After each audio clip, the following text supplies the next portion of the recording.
রাষ্ট্রপতি জো বাইডেনের super টুডের Democratic প্রতিযোগিতা একটি বাদে বাকি সব রাজ্যে জিতেছেন। দক্ষিণ প্রশান্ত মহাসাগরে মার্কিন যুক্তরাষ্ট্রের অঞ্চল আমেরিকায় সামোয়াতে বাইডেনকে হারিয়েছেন জেমস পানার নামে এক রাজনীতিবিদ।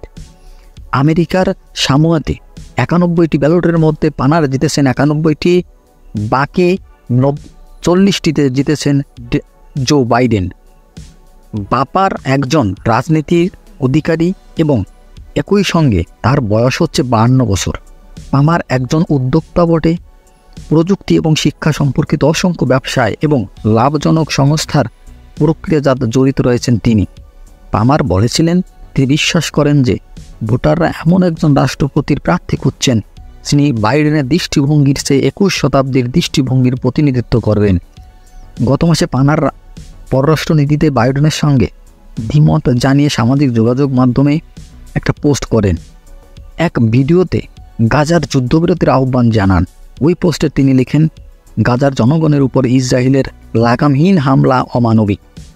যুদ্ধবিরতি না হওয়া পর্যন্ত আমাদের ইসরায়েলকে সমস্ত সহায়তা বন্ধ করতে হবে।